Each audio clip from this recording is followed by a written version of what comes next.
All right, let's kick things off today with a huge question, one that really gets to the core of what it means to be human. Now really, just for a second, think about it. What would you actually be willing to give up? And what does everything even mean to you? Well, in the stories we're diving into today, this isn't just some vague daydream. For centuries, people have told stories about powerful entities that can grant these exact things. We're talking about limitless wealth, a kind of beauty that just captivates everyone, success that never seems to fade, and even deep spiritual power. But here's the catch. These gifts always come with a price. And that leads us straight to a vast and fascinating class of spirits known as Mami Wata. Okay, this is super important, so let's get this straight right away.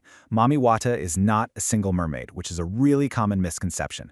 It's a broad, catch-all term for an entire category of powerful, alluring, and, often dangerous water spirits, and they inhabit a hidden realm that's just beyond what we can perceive.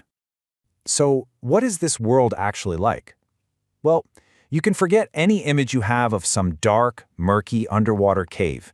The texts we're looking at describe something else entirely, something magnificent and sprawling that absolutely dwarfs our own existence. Just let that sink in for a moment. This isn't just another place, it's a parallel dimension whose sheer scale is almost impossible for us to wrap our heads around. And that really gives you a sense of the kind of power we're talking about here. And it's not some empty void either. No, we're talking about a multidimensional universe with at least 6 dimensions. And it's populated by billions of ageless beings. They live in these incredible cities with architecture we couldn't even dream of, all organized under kings and queens. It's a whole advanced civilization, existing right alongside us, just out of sight. So, with a world that powerful, how does a regular person even make contact? Well, an encounter isn't something you can just, schedule on your calendar. The source describes it more as a process, an initiation that can happen in a few very distinct and increasingly intense ways. A lot of the time, it starts subtly, visitations in your dreams. From there, it can escalate to a direct physical encounter in our world, because they can take human form and walk among us. But the most extreme form of contact is a spiritual abduction, where your consciousness is literally pulled into their realm for a while.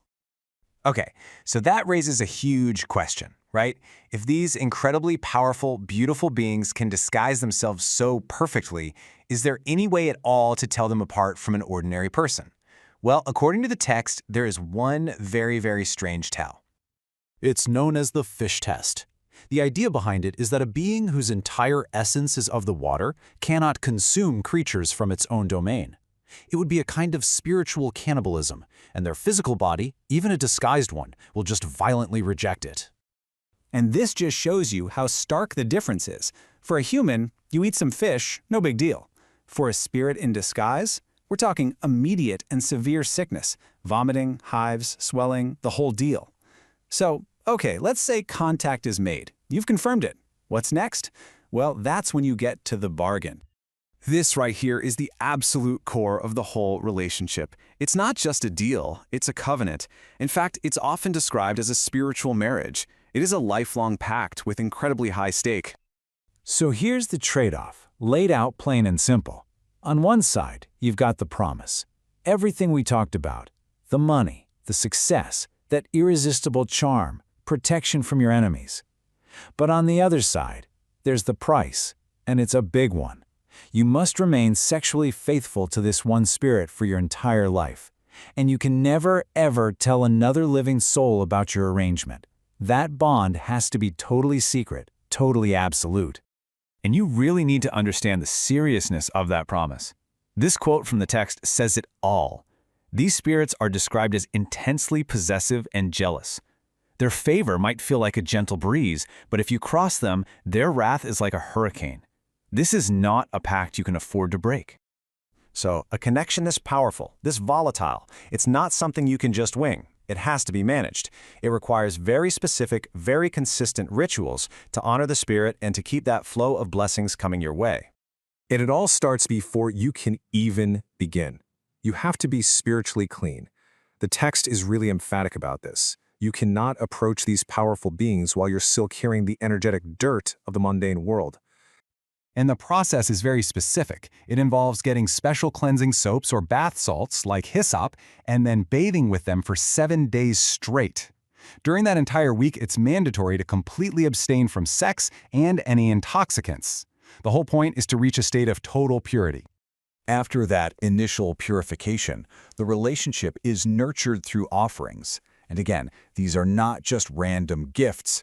They are very specific items that are believed to please the water spirits, and they're typically left at a riverbank or on a seashore.